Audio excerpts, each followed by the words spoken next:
Thanks to Brilliant.org for sponsoring this video. More on them in a bit. Jack here with another Starship update. And the big news this week is, of course, that it finally happened. An historic 31 engine static fire with Booster 7.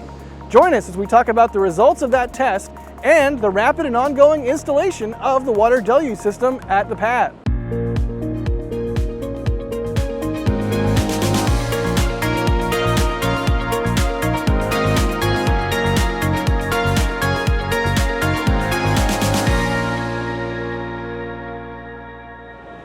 Right off the bat, we have the rapid and ongoing installation of the water deluge system that was delivered from Kennedy Space Center last week. The tanks and other items were transported from the port to Starbase basically immediately after they arrived, and installation of them began shortly after. These clusters of long, thin tanks here are typically used to store high-pressure gases, normally helium or nitrogen. Their use for the deluge system could be to pressurize and push water to the pad, in place of a huge water tower or large pumps, or maybe in combination with the water tower and pumps. Next up for the deluge system, some plumbing in the form of a large manifold was installed on the new foundation just below where the 4 water tanks ended up. It's closed off on one side and has 4 inlets coming in from the top to receive water from the tanks. So this seems to be the start of the water pipeline that will carry water to the pad.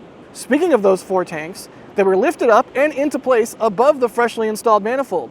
The exact layout and operation of this system is still not fully known, so more time will be needed before we figure it all out. The installation of these tanks on the new foundation to the west of the orbital pad all happened in a matter of a few hours.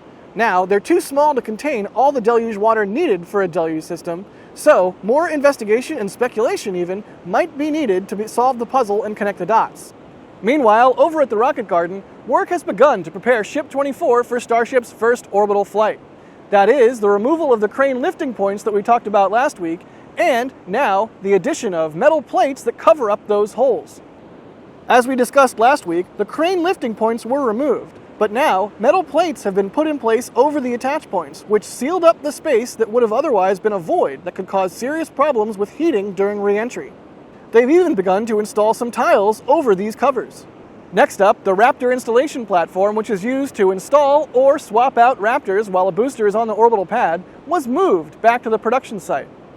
It's been sitting at the launch site for over a year, so it's not clear why this happened, but it could be that it was to protect it from Booster 7's static fire, or perhaps it's undergoing some upgrades, or maybe even just repairs.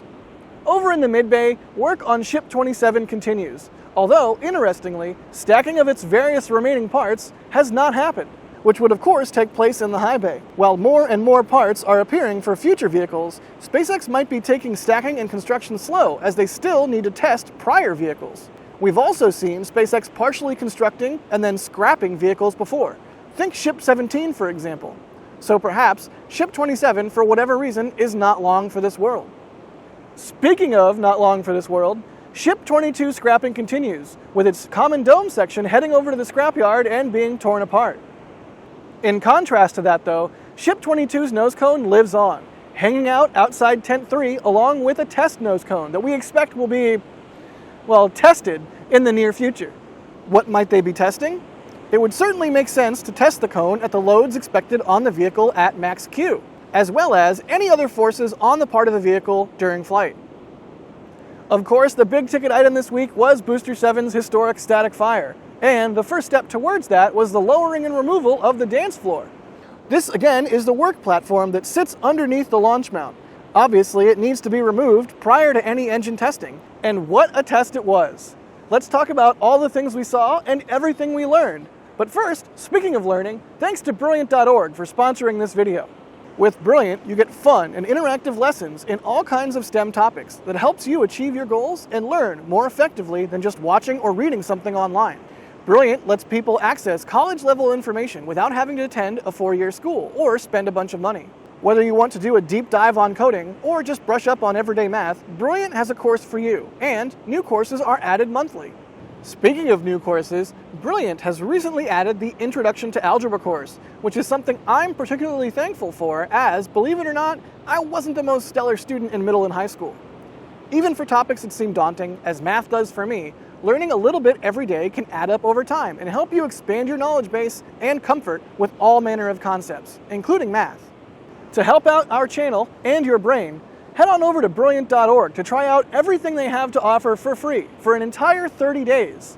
Just visit brilliant.org/NASA spaceflight or click the link in the description. The first 200 people to sign up will also get 20% off an annual premium membership. Learn by doing and help the world become a better place by adding to the number of smart people in it. Thanks again to Brilliant for sponsoring this video. All right, it's time for the main event. Let's discuss Booster 7's epic static fire. This highly anticipated test was announced by SpaceX officials in the weeks and days prior, and even on the day of the test, none other than the boss at the top, Elon, tweeted that SpaceX was going for it, so we knew what was coming. After what appeared to be a false start, the vehicle was loaded with propellants in a sequence that lasted about an hour. The LOX tank was fully loaded, and the methane tank was only partially loaded, as expected. This, of course, was done to limit the potential for a large explosion in case something went wrong and SpaceX had a bad day. The hold was eventually cleared, and the FireX fire suppression system spooled up. The result? Wow. Just listen to those Raptors roar.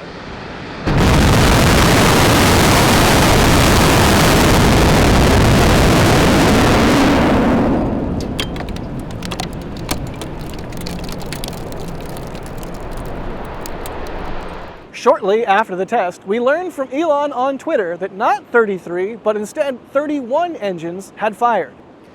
It turns out that one engine had been shut off prior to the test for an unknown, at least to us, reason, and another engine shut down during startup. But do not fret, thanks to the engine-out capability of Super Heavy, this was still enough to make it to orbit, had this happened during Starship's first flight attempt. We continue to get more information over time, and though this test had the potential to break records, it turns out this wasn't the most thrust ever produced by a rocket. SpaceX tweeted the day after that the total thrust produced was about 7.9 million pounds force, or about 3,600 tons. While this is more thrust than the Saturn V rocket, it's still less than SLS and the N1, so Super Heavy doesn't take the #1 position yet. However, this test was still quite remarkable. One record that this test did break, though, was the record for most engines ignited on an orbital rocket stage at the same time. Super Heavy's 31 engines beat N1's 30. Another noteworthy tweet came through from Senator and NASA Administrator Bill Nelson, which appeared to indicate that the test was deemed a success by SpaceX and NASA, with Administrator Senator Nelson congratulating them for the test. While we're talking about the test, just a quick reminder that we do have metal prints of the event on shop.nasaspaceflight.com. Great work here from Nick capturing this historic event. And we also have this sweet new Booster 33 engine static fire test shirt, which you can also get on mugs, blankets, and hoodies.